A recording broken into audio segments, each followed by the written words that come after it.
Good morning.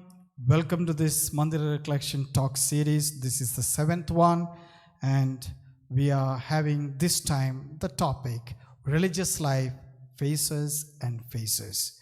Let me introduce you the contents of this topic. First of all, why this topic? Secondly, we will go into the phases of religious life, and then we will get into the shining phases of religious life. Then we will go to the ugly phases too of religious life, and finally needed face surgery that are needed for religious life. We will conclude with a hymn and also some points for introspection. Welcome once again. I am Father Gilbert, Salesian of Don Bosco from the Kolkata province at Nidhiga Don Bosco. Every year, every month we had been giving Mandir Recollection talks. We had been giving to everyone in the Catholic Church, whether they are laity, religious, priests or diocesans or parents or catechists. This time the topic is specifically meant for religious, but there is no problem. Others pay attention and listen and participate in it. Let us go to the first point. Why this topic? Why this topic? This month we began on February 2nd as the World Day for Consecrated Life, initiated by Pope John Paul II. That day we celebrated the feast of presentation of our Blessed Lord when Jesus was presented in the temple. Similarly, all religions are presented in the temple. They are God's and they are consecrated. And we remembered the month with religious. So I thought we would reflect and share and discuss on this topic. Another reason many questions are asked on religious life today. Is religious life relevant? Is it meaningful? Is it needed, necessary? We will see. Is it relevant or irrelevant? These questions are asked on religious life today by religious and non-religious people. An ever-evolving life. Recently, there was a book published by Sister Inigo, an Indian religious sister, recently entitled Religious Life as Ever-Evolving Life. It is ever-evolving. It is going through various phases and changes. And that itself makes us wonder. We need to really understand and really know what is religious life that we live, especially those of us who are listening to it. Then we had Year of Consecrated Life a few years back, initiated by Pope Francis, and there we reflected on some areas of religious life which we'll take up in this reflection. And there are many things happening in the society today, especially in India, with regard to education, with regard to social events that are happening in the recent past, pandemic, farmers' issue, and also religious issues. So what is our role in relation to that? And finally, this year we are having 3 special years called by Catholic Church. We are already running the year of Saint Joseph. We are already running the year of Laudato Si up to May 24th, and year of Saint Joseph up to December 8th. And from March 19th, another year will start, Amoris Laetitia family year. So what is our role towards all this? Environment, even towards St. Joseph. What does St. Joseph teach us? And also family life. Let us now go into the first topic, the phases of religious life. I have 4 phases to reflect with you. Phase of confusion, phase of pluralistic communities, phase of creative fidelity, and phase of connectivity. Let me explain one by one these phases. Phase of confusion. What is it meaning? Phase of confusion. After Vatican II, that means after 1965, the Vatican II called for a kind of renewal and updating. That was a key phrase used. Aggiornamento, renewal and update. And every area, every sector of the church was called for renewal and update, including religious life. And in religious life, with this renewal and updating, the characteristics were actually dialoguing, inculturation, co-responsibility, etc. At times, with all these introductions of these things that are entering into religious life, confusion came. Sometimes chaos came. Different lifestyles emerged in religious life. Even within the same pattern of religious life, different communities and different provinces, from culture to culture, nation to nation, religious life became different in lifestyles. At times, relativism came. We live this way, you live that way. And there were differences between male religious and female religious, and Western religious and Indian religious. And in fact, confusion with regard to identity crisis. Identity crisis, probably from the point of identity of the religious, from charism. Probably this is a word most used in religious life, probably most misused and abused and misunderstood word. The word charism does not appear in Vatican II, Perfecte Caritatis. It appears much later, to be precise, officially in Vita Consecrata by John Paul II, Apostolic Exhortation, 90s, in 36, paragraph 36, explains 3 characteristics of charism. What are they? Founding spirit, the founder spirit, the foundational origin of the conjugation, and witness to particular mystery of Christ. That is another area of charism, that we follow a particular aspect of Christ. Jesus the good shepherd, Jesus the teacher, Jesus the poor, whatever aspect, and specific traditions of the congregation from the beginning up to today, and also studied and discussed and reflected in the chapters and the documents. Now put all these 3 together into one phrase, one word. It is a far-fetched reality of charism. Sometimes when we read, what is your charism? You cannot say in one sentence or one phrase. That's where we make a mistake. Many of us have not understood what is charism. And there is real identity crisis to understand one's own religious identity today. Next phase of pluralistic communities. In the beginning, when the religious life started and entered into India, probably uniform communities, because of the Europeans that came most of the religious congregations, unicultural communities. But today, because of the local vocations that have come into religious life, we have multi-religious, multi-linguistic, multicultural, multiracial communities.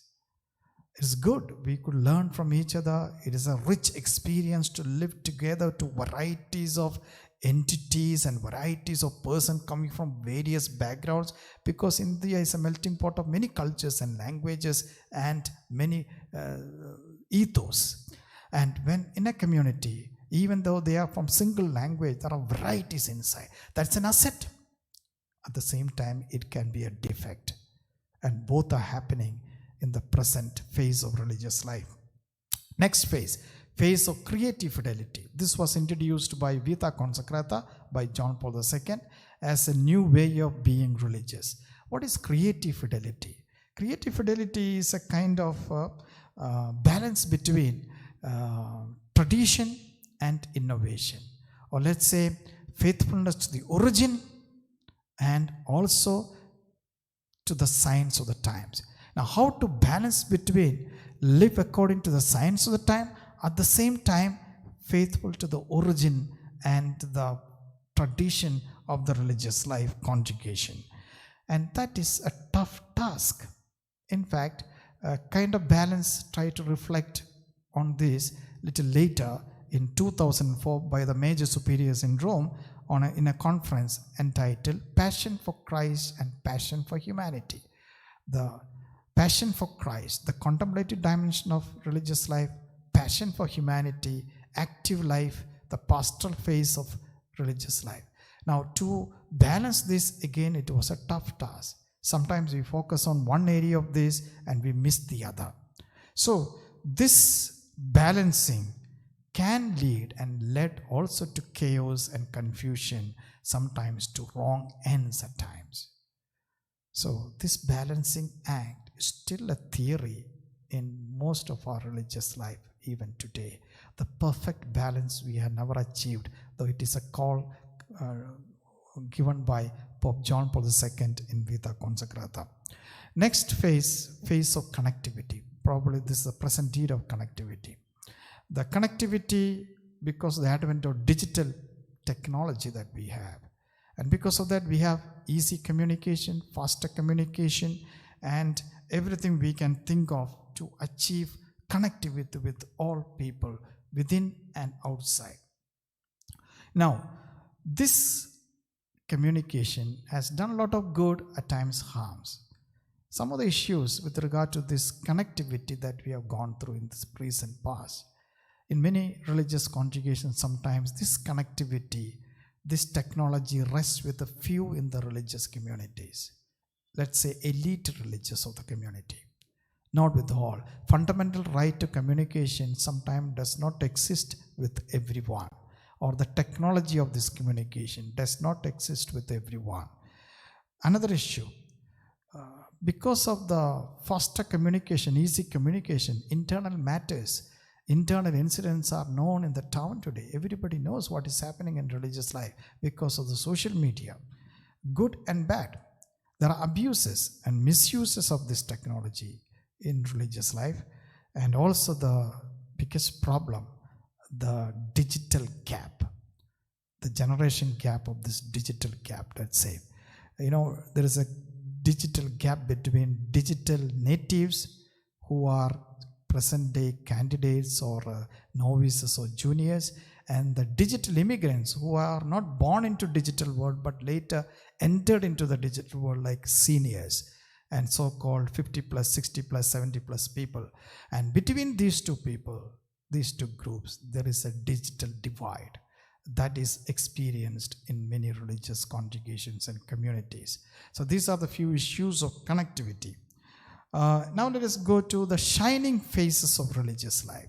With all this religious life in India, especially I'm speaking in the context of India, looking at the photos you will find holy faces are they, not so canonized faces, but they are actually shining faces, like Sister Walza John was murdered, Sister Rani Maria, Blessed Rani Maria, Saint Mother Teresa, Saint John the Brito, Saint Mariam Teresa, family saint, or even one who is alive now, Father Stan Swami, who stood for the welfare of the poor and the tribals. What do these faces indicate to us, for us religious in India? They are shining. And they are shining. We need more shining faces. And there are more shining faces. I just had a few here. We can add hundreds of faces from our own religious communities and congregations. They are actually caring faces of our religious. They are actually educative faces. Education not only within the classroom, education to the people in and outside the classroom. And also they are holy faces to the people, church and society. We can boast about it. This is our strength and asset of our Indian religious. But there are also ugly faces. A few ugly faces I would like to introduce to you. Cheap vocation promotion. What is this cheap vocation promotion?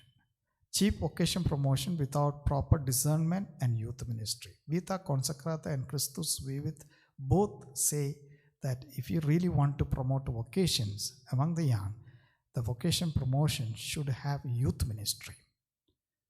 And Christus Vivit specifically mentions about it's a long process of discernment with the young. Are our vocation promoters youth ministers?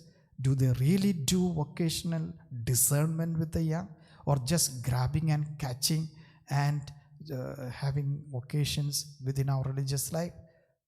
We need to introspect this aspect of our vocation promotion in our religious life. Imitation rather than inspiration. Because of there are many communities and religious congregations in India, and they are sprouting like mushrooms and splitting provinces like amoeba, whereas in West it is amalgamated, here it is splitting. Imitation is happening because of the identity crisis. What other congregation or community does, we also imitate. What other religious life does, we also do. So everybody is doing everything. So there is a proper improper identity actually because of this imitation. Imitation is limitation actually, not actually originality. Factions, highest ugly face or worst ugly face.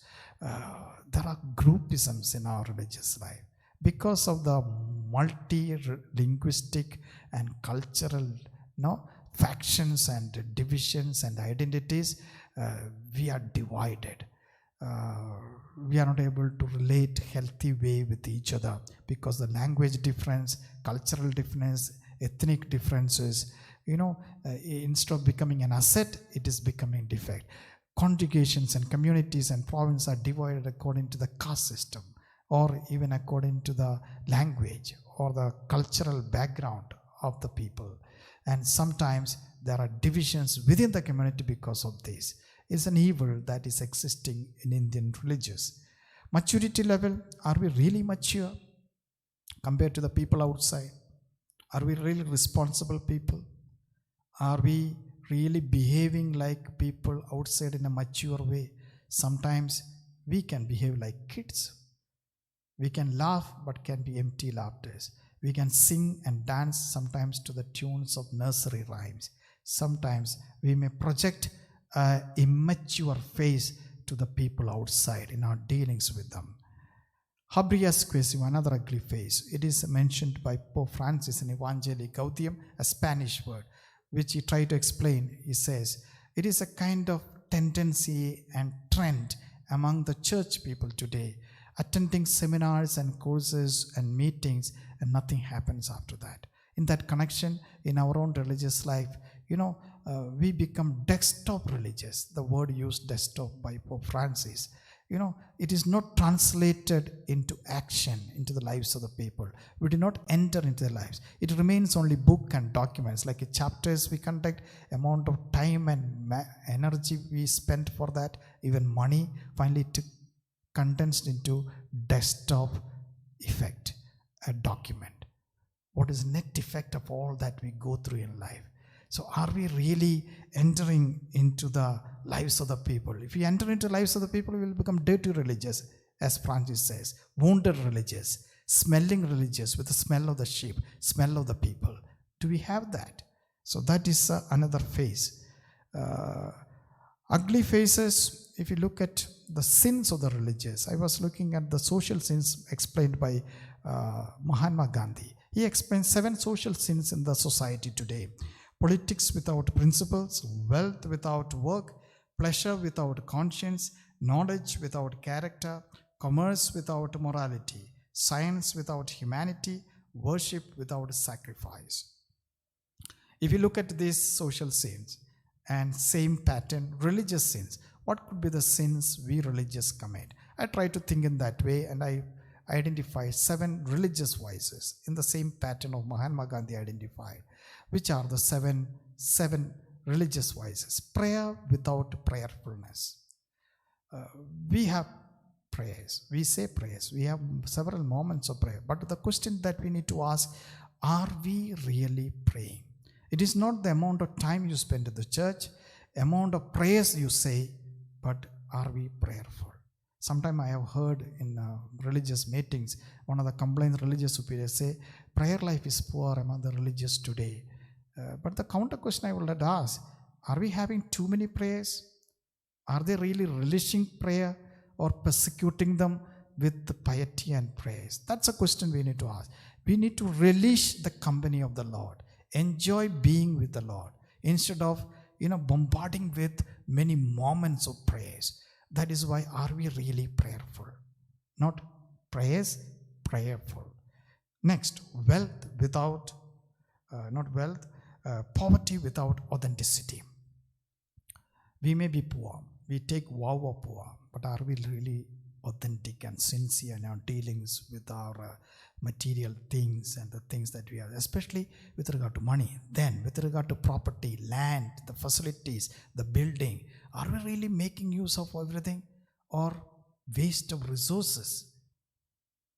When one person is transferred, the things become wasted. then money that's spent for what was there before, it is not used. They go waste. Sometimes we do that in our life. Chastity without charity. We may be pure in thoughts, but we are not charitable means our chastity has something wrong. Our chastity is to help us to become more affectionate with the people, more lovable. If I am not lovable and affectionate and not able to relate with another person, something is wrong with my chastity. It is not that I have to become pure in thoughts and words and deeds. I need to become, this has to lead me to an affectionate, lovable life with everyone. Am I that? Or a person who is aloof and angry and upset with everyone in life? Obedience without humility. We say we obey. We say, yes, sister, yes, father. But is it only a movement of the lips, but our heart and soul not really willing, not humble enough to accept what the other person says? And obedience begins with the listening. The word obedire, Latin word, means to listen. The first act of obedience is to start listening with an open mind. Community without fraternity. We may live together under the same roof, eat together, but if there is no fellowship, a kind of relationship among each other, it is not really community life. That may be our vice today. We may smile, we may have recreation, but there is no proper heart-to-heart fellowship with each other. Mission without faith. We may do wonderful things in our social work, in teaching, running a school or a hospital, but that even others can do. But what's the difference between we religious and people outside? We may be a good teacher. There are also good teachers outside. We are religious teachers. We are religious nurses. We are religious doctors. We are religious social workers. So there is to be something that I believe that should go along with my work and ministry. That is faith. Does it go along in my life and mission? Now let us go into the next one. Mission without faith. Okay, I mentioned that. Let us go to the next part. Needed face surgery. What is a needed face surgery we need to look into? Needed face surgery, the first face surgery I would say, from bunker education to education system, open education. This is a Christus Vivet. Pope Francis says sometimes our education can be closed education, making our students into a bunker, a box formation training. No connectivity, no connection with the people outside and suffering and local culture and ethos of the people. It is bunker education. We need to be open and connected to people of all kinds. For that, we need to move to institutionalized setup into a open setting, dirty, wounded religious. That is a movement we need to make. And if that's the case, our normal running of education system will have to change. We'll have to change. Most of our educational system may be bunker education, as Pope Francis says. Are we really smelling religious, wounded religious? And from museum pieces to field hospital. This is again Pope Francis' expression. We become at times showcases and showpieces, like candlesticks and flower pots. Nothing beyond that. But are we really getting into a church which Pope Francis field hospital, like in war zone, taking care of the wounded and needy, and connected to the people around and people outside with everything and everyone? From chaotic community to contrast community. During the year of consecrated life, Pope Francis already mentioned, in the future, religious will be a role model for community life. Why did he say that? Because in the present society, community life is fast disappearing in families, in social cultures, and even in workplaces. So in the future, when people look up for a community that can be lived well, they will look up to us religious. For that, we need to move from the present chaotic factions in the community to a real fellowship community that becomes a role model for the people outside. And next, from isolated life to networking life. We think we are self-sufficient with our own community, within our provinces, but it is today is the time we need to reach out and connect to others.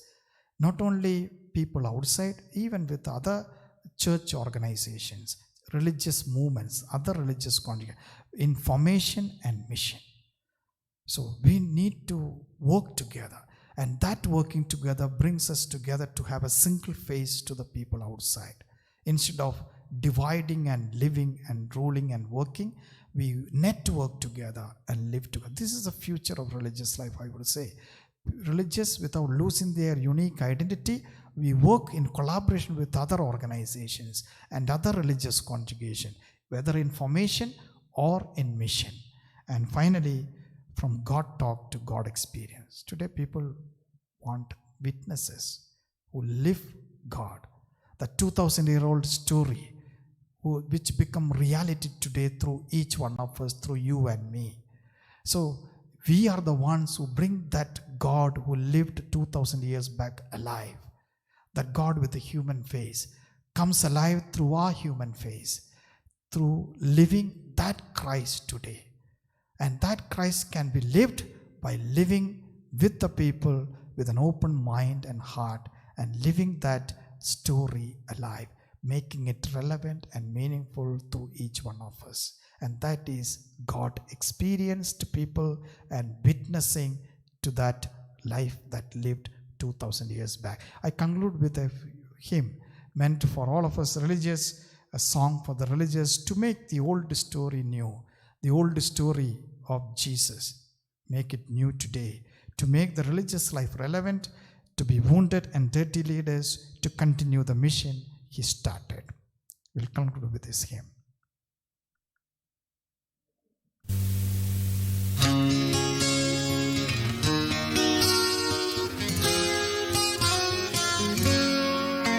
Can we show the face of Jesus to the children in our caring love? Can we show the face of loving to the people in our care? Can the mystery of God's world be revealed in the commonplace? In a violent world, can we show the peaceful way? Looking down the road as it falls behind, there's a mix of feelings. Looking up the road as it lies ahead, we just can't be sure. Can we read the signs when the times are changing? Can we find that quiet place where the Spirit flows in silence and we see the face? Can we show the face of Jesus to the children in our caring love? Can we show the face of loving to the people in our care? Can the mystery of God's word be revealed in the commonplace? In a lonely world, can we show the loving way?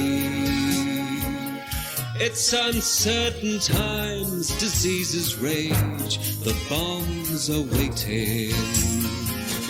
What's the use of God in a high-tech age? So the questions go. Can we show the face of the wounded healer? Hold on to the human way, living truth of an ancient story. Is it true today? Can we show the face of Jesus to the children in our caring love? Can we show the face of loving to the people in our care? Can the mystery of God's word be revealed in the commonplace? In an unjust world, can we show the kingdom's way? In the open mind can we find the seeds of tomorrow's dreaming. In the open hand can we place the tools to reshape the world.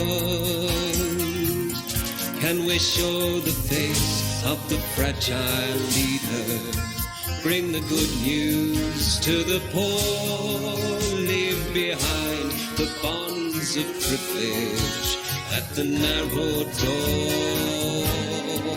And can we show the face of Jesus to the children in our caring love? Can we show the face of loving to the people in our care? Can the mystery of God's world be revealed in the commonplace? In a violent world, can we show the kingdom's way? In a violent world, can we show the peaceful way? We have few points for introspection. Am I happy as a religious? What are the blocks that hinder my happiness? This time for each point of the introspection, we have a scripture passage to reflect upon. Am I careful about my words? Am I satisfied with a simple lifestyle? Am I impartial or moved by groupism? And finally, how much do I appreciate, accept, and listen in community life or in my life in the mission place? This screen will go on for some time with the musical background for 1 minute, and it will go off. Thank you very much for your patient listening.